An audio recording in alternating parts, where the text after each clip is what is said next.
After an overtime win and some dramatic extra help, the Steelers are back in the playoffs. The road will be tough as the 7th seed, but familiar faces are on the horizon.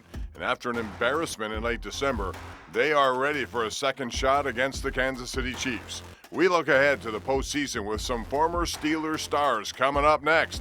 You're watching the Steelers Playoff Preview Special right here on KDKA TV.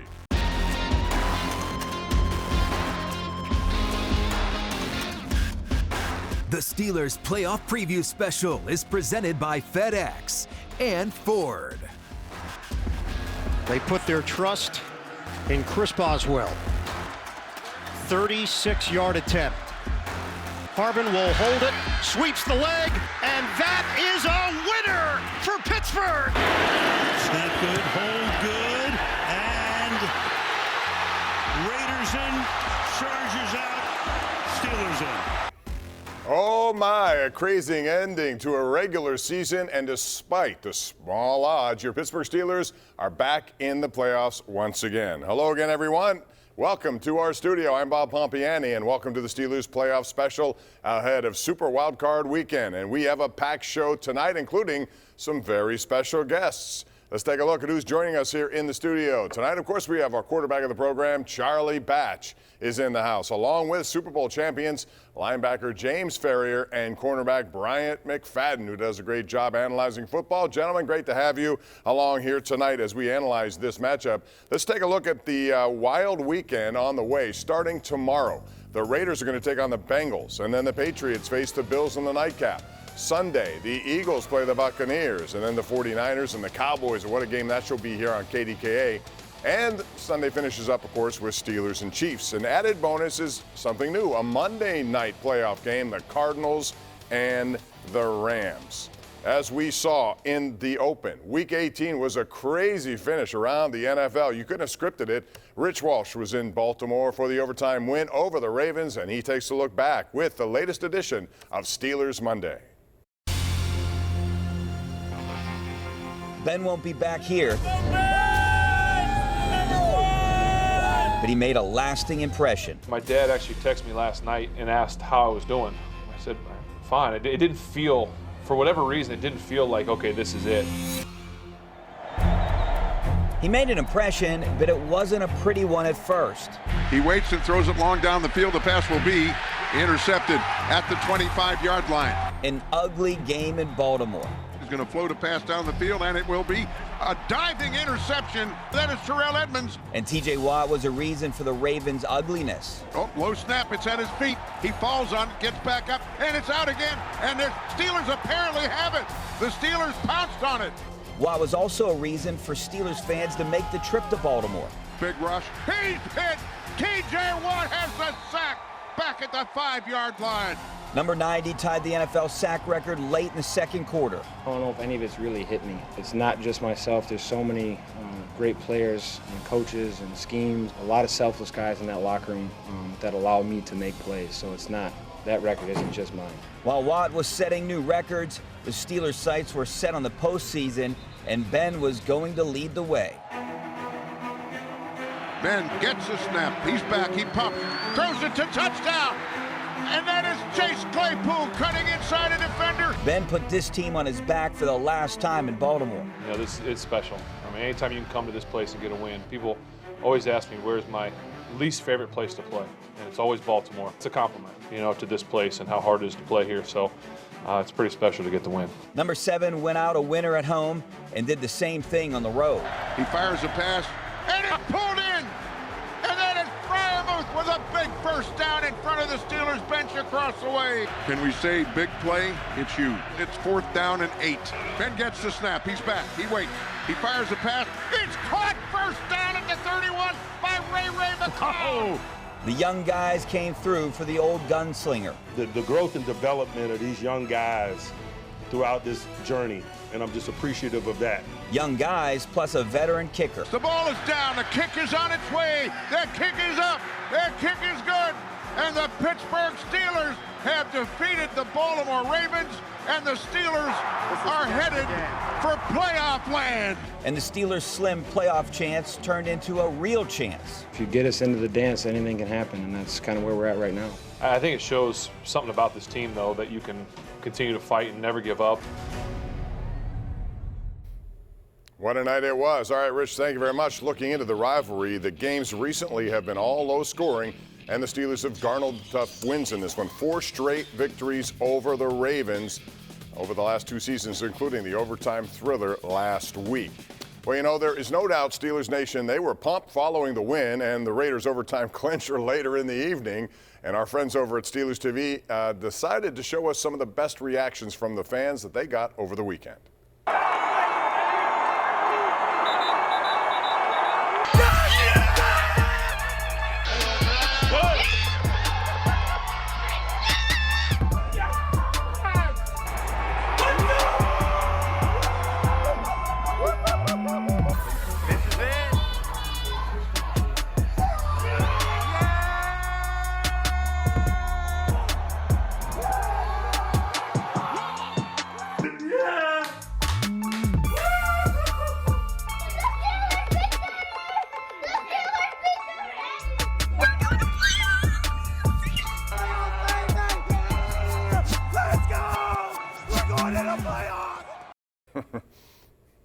Well, you knew that it was going to be one of those nights. It was a sleepless night. Once the playoffs were clinched, a lot of people took to social media. TJ Watt, you saw with the Ric Flair. Chase Claypool decided to post a celebratory dance by a little guy. Ray McLeod included a GIF on Snoop Dogg, and then even Steeler legends sounded off, including James Farrior with this reaction to the Raiders' game-winning kick. So, James, let's start with you as you join us tonight live. What was your reaction as that Sunday night played out? It was a crazy night.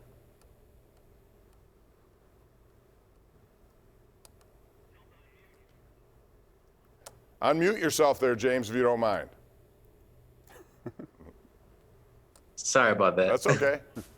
Yeah, my post said it all, man. I was so excited, man. It was a great win. What a great game to watch. After we watched the Baltimore game and then had to sit through that Raider game, it was an unbelievable feeling, man, to see how it went down at the end, man. Luckily, they decided to kick the field goal, and we're in the playoffs now. Yeah, pretty amazing, because it could have very easily ended in a tie. Charlie, Mike Tomlin said that he dozed off that night. I suspect you did not. What was it like at the Batch household? Actually, to be honest with you, Bob, I did doze off. I actually went to sleep. So it was about halftime, and I'm like, I'm not watching this game. I catch all the highlights, and my 6:15 alarm went off, and that's when I found out the results. I'm not like Potsy out there on the West Coast where you have 3 hours that you can play with, but I was preparing to go to bed. Well, I was up the whole time. I know that. We're tweeting about this stuff because it never seemed to end. We were going to go on live with the showdown. Bryant, McFadden, what does it say about this team that they somehow found their way into the postseason? Just relentless. A lot of people counted the Pittsburgh Steelers out. I remember in the beginning of the season, many people felt like they would probably finish 4th in the AFC North. And then when it's all said and done, finding a way to get into the postseason just speaks volumes on the coaching staff and the players, just being able to dial in and buy into the system, and most importantly, execute at the most critical time of the year. And what better way is it for the Pittsburgh Steelers to get into the postseason by beating a team you dislike in the Baltimore Ravens in Baltimore? So this was a great way to end the season, and now the new season begins. Hard to believe the Steelers are just a half game out of first place in the AFC North. All right, guys, stick around here. Coming up next, we dive into the impressive rookie season from running back Najee Harris. The panel is back to discuss. Keep it locked right here. KDKA TV, your home for Steelers Special.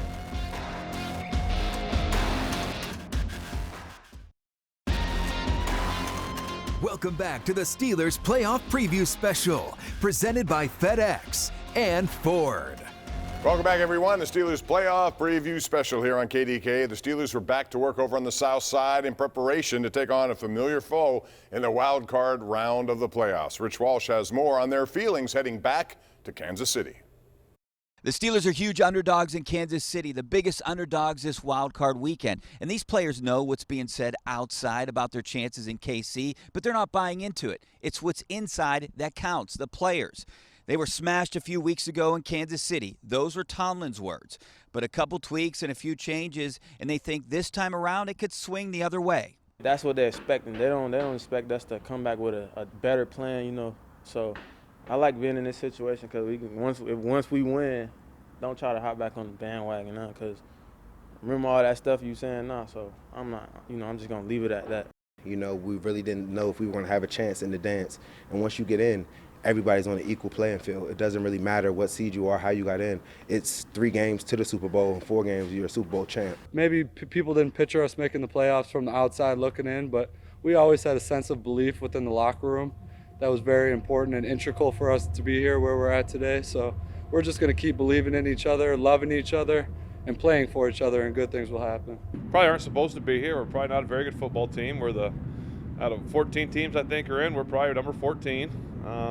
We're a double-digit underdog in the playoffs. So let's just go play and have fun and see what happens. So the Steelers are loose, and they have nothing to lose. They weren't even expected to be here, but they are. And Ben said it the best this week. Just go out and have fun. On the South Side with the Steelers, Rich Walsh, KDKA News.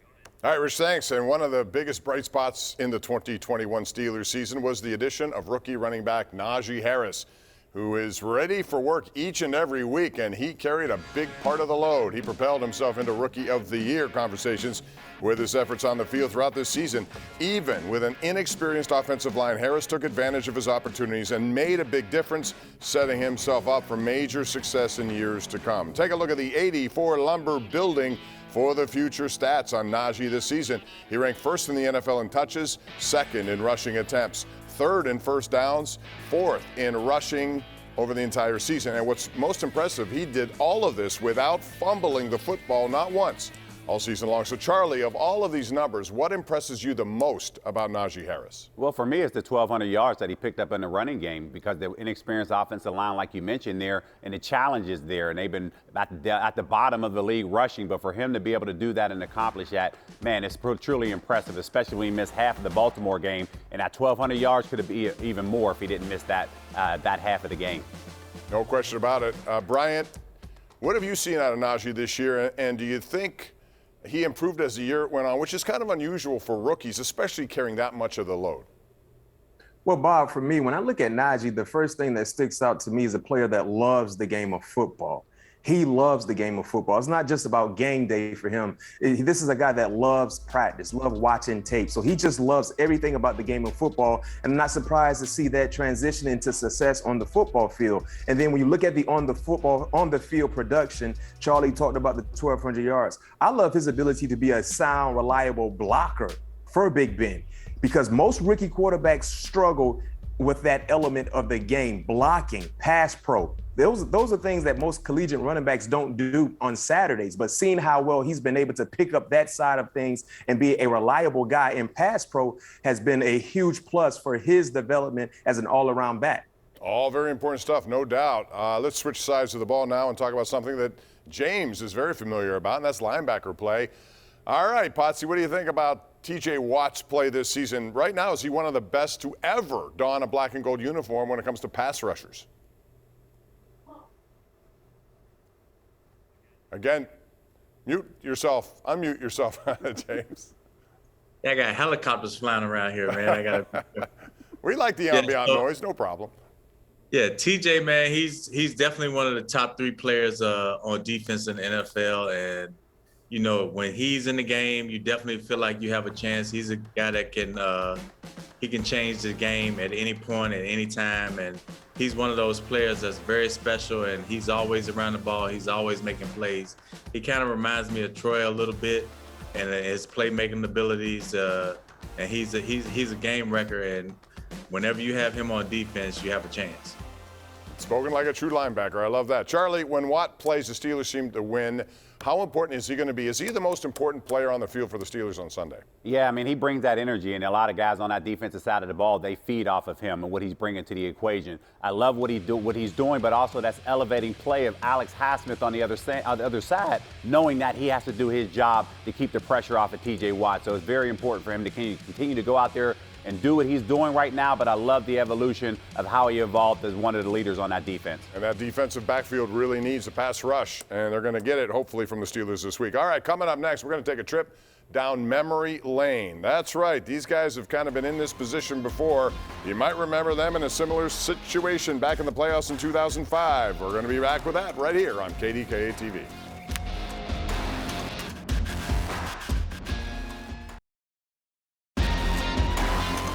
Welcome back to the Steelers Playoff Preview Special, presented by FedEx and Ford.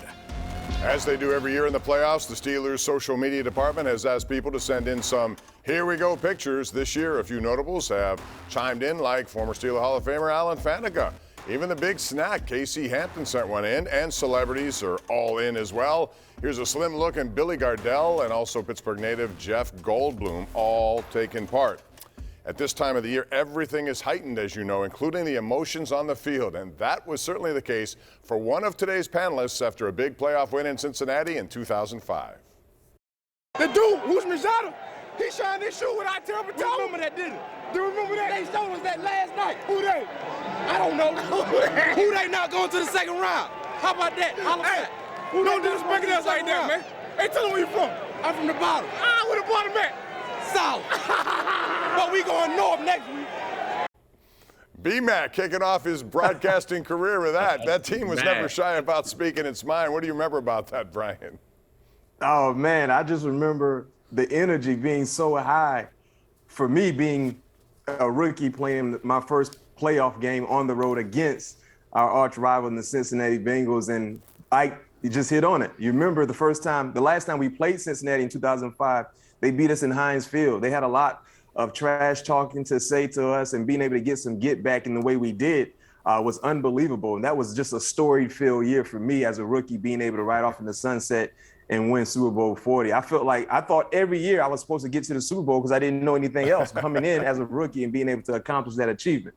That's a pretty amazing story. And that team had a similar experience to this year's team when they had to face a team in the playoffs that had punished them really early in the regular season. You might remember late November 2005, the Steelers went into Indianapolis. They were dominated by Peyton Manning and the Colts' high-powered offense in that game. They lost 26-7.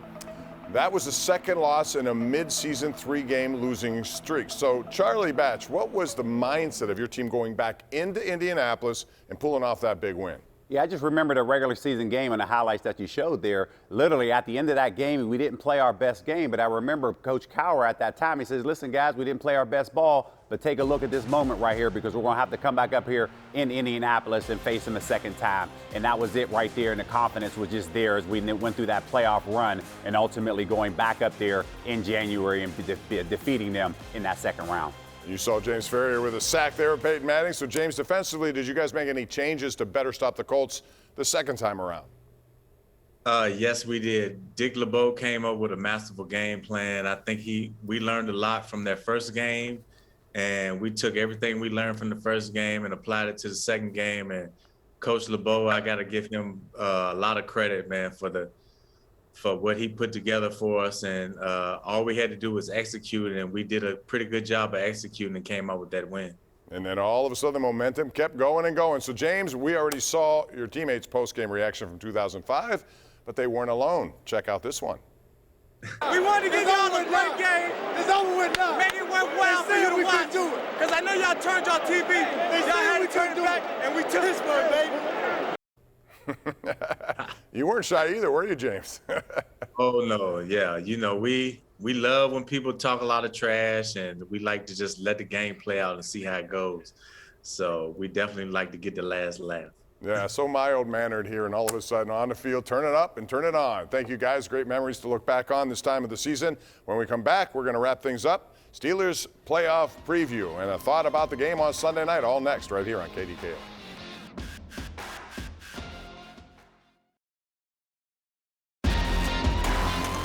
Welcome back to the Steelers Playoff Preview Special, presented by FedEx and Ford. All right, here we go. Today on our website, we've been asking you who you think will win Sunday's big wildcard game, and the results are in a KDK.com poll. thank you for all of those who have voted on this poll. So far, the Steelers, and you would expect that right here in this town. Well, the Steelers are ready for a Week 16 rematch with the Chiefs, but they're hoping for a better outcome. Of course, the Steelers were down 30-0 in the second half before finally getting a field goal to get on the scoreboard. The Chiefs ended up taking care of business easily, 36-10 in that game against Kansas City without Travis Kelce and Tyreek Hill. The Steelers lead the overall series with the Chiefs, and they have had the advantage on the road. But since Pat Mahomes took over, it's been all Kansas City. Playoff record is even at 1-1. Real quick, round the horn, 20 seconds each. Charlie, what do you see on Sunday night? Man, I'm hoping that there's literally what you saw on Monday with the Georgia-Alabama game. Not many people gave Georgia a chance the second go around. They ended up pulling it off. I'm hoping that the Steelers can do that this particular game. All right, B-Mac, what do you say? Means no pressure on Pittsburgh. No one is giving them a chance. We heard Big Ben come out and say that as well. So just go out and play relaxed football. TJ Watt, I'm calling for at least 2.5, 3 sacks from TJ Watt. Big time victory for Pittsburgh. I even have a score for you guys. Let's go 2017. Go Steelers. 3.5, 3 sacks. That puts it, he hasn't done all that much in his postseason career. James, what do you expect on Sunday? Can they win the game outright? Yes, I definitely think they can get a formula to win the game. I need all the big-time players to step up this weekend. I need T.J. Watt to have an amazing game. I need Minka to have an amazing game. Defense has to get a few turnovers, and Ben has to play playoff football, and they'll have a chance. All right. Hey, I want to thank all you guys. Charlie, James, Bryant, we really do appreciate you coming on. You add a lot to the program. Have a great weekend. It was great catching up with each and every one of you. And Charlie, we're going to see you Sunday morning for our regular Steelers kickoff at 11:30 a.m. and a final check of the schedule in the AFC as we say goodbye here. We'll see you Sunday night at 11:30 for the Steelers kickoff on KDKA. You see, it's a busy, busy weekend. We got 6 games. It's called Super Wild Card Weekend, including one that takes place on Monday night. But again, the key one around here is Steelers Chiefs Sunday night. That's going to do it. Have a good weekend, everyone. We'll see you over the weekend right here on KDKA.